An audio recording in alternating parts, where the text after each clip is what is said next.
बाजार। कहां गए जो कहते थे मैं भी चौकीदार। लगातार अपने आप को चौकीदार बताने वाली ये भाजपा, इसने जिस तरीके से बेटियों की आबरू को सरेआम नीलाम, कौन सा प्रदेश में आपको ऐसा आज यहाँ होगा जहां बेटियों के साथ अत्याचार और बलात्कार हुआ और वहां भाजपा ही ना पकड़े गए। आज सबसे बड़ी बात यह हो गई है कि जहां बेटियों के बलात्कार और अत्याचार होते हैं वहां कहीं ना कहीं भाजपा के हाथ उसमें रंगे हुए पाए जाते हैं। उत्तर प्रदेश में पहले भी ऐसे कई केसेस हुए हैं, चाहे हाथरस ले लो, चाहे उन्नाव ले लो, चाहे आप आजमगढ़ ले लो, और अभी हाल फिलहाल में जो हुआ है वाराणसी में, भगवान शंकर की, महादेव की उस धरती पर जो अपराध और महापाप बीएचयू की उस छात्रा के साथ किया है भारतीय जनता पार्टी के ये 3 चौकीदार, इन्होंने जो भारतीय जनता पार्टी के बीजेपी के आईटी सेल के पदाधिकारी थे, और वो पदाधिकारी जो भारतीय जनता पार्टी के संयोजक हैं वाराणसी के, एक सह संयोजक है और एक कार्यकारिणी सदस्य है, खुले तौर पर सीसीटीवी कैमरास में बुलेट मोटरसाइकिल पर इन तीनों लड़कों की वीडियो देखी गई। जिस अवस्था में उस छात्रा को, उस मेधावी छात्रा को का गन पॉइंट पर रेप किया गया,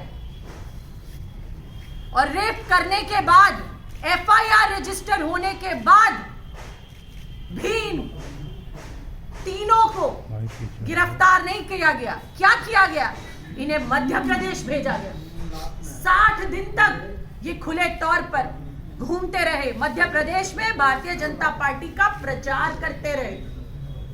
हमने पहले भी कहा था, बिल्किस की आवाज कांग्रेस पार्टी ने लगातार उठाई। जिस तरीके से गुजरात सरकार ने उन अपराधियों को छोड़ा, पैरवी की उनके छोड़ने की, और उन्हें छोड़ा, और उसके बाद भाजपा के मंचों पर बिठाकर हार बनाए गए गुजरात में बिल्किस के अपराधियों को, यह भारतीय जनता पार्टी ने पहली बार नहीं किया। बृजभूषण शरण सिंह, देश की बेटियां सड़कों पर घसीटी गई और बृजभूषण शरण सिंह ने कहा कि दबदबा कायम रहेगा। वो दबदबा किसके पीछे कायम है? वो कौन सी ऐसी ताकतें हैं जो दबदबा बनाए रख रही हैं ऐसे बलात्कारियों का, ऐसा बेटियों पर अत्याचार कराने वालों का? मैं भाजपाइयों से कहना चाहती हूँ कि आपके घर में भी बहन बेटियां हैं। आपके आम देश की बेटियां, आज हिंदुस्तान की और उत्तर प्रदेश की बेटियां प्रताड़ित हैं, परेशान हैं, बलात्कारियों से जूझ रही हैं, और भारतीय जनता पार्टी कहती थी बेटी बचाओ, कहती थी बेटी बचाओ, लेकिन अपराधी बचाने का काम और बलात्कारी बचाने का काम भारतीय जनता पार्टी कर रही है। जिस तरीके से वाराणसी में हुआ, आनंद फानन में चुनाव के मद्देनजर पहले गिरफ्तारी नहीं की गई, लेकिन जब देखा कि बीएचयू में प्रदर्शन शुरू हो गए, युवा खिलाफ जाएगा, लोकसभा चुनाव नजदीक है, तो 31 दिसंबर को 1 नवंबर की एफआईआर और 31 दिसंबर की 2 महीने 60 दिन बाद गिरफ्तारी की गई। लेकिन मैं मानती हूं कि वो भी छूटेंगे और भाजपा के मंचों पर ही हार पहनाए हुए बैठे हुए पाएंगे, जैसे बिल्किस के अपराधी पाए गए।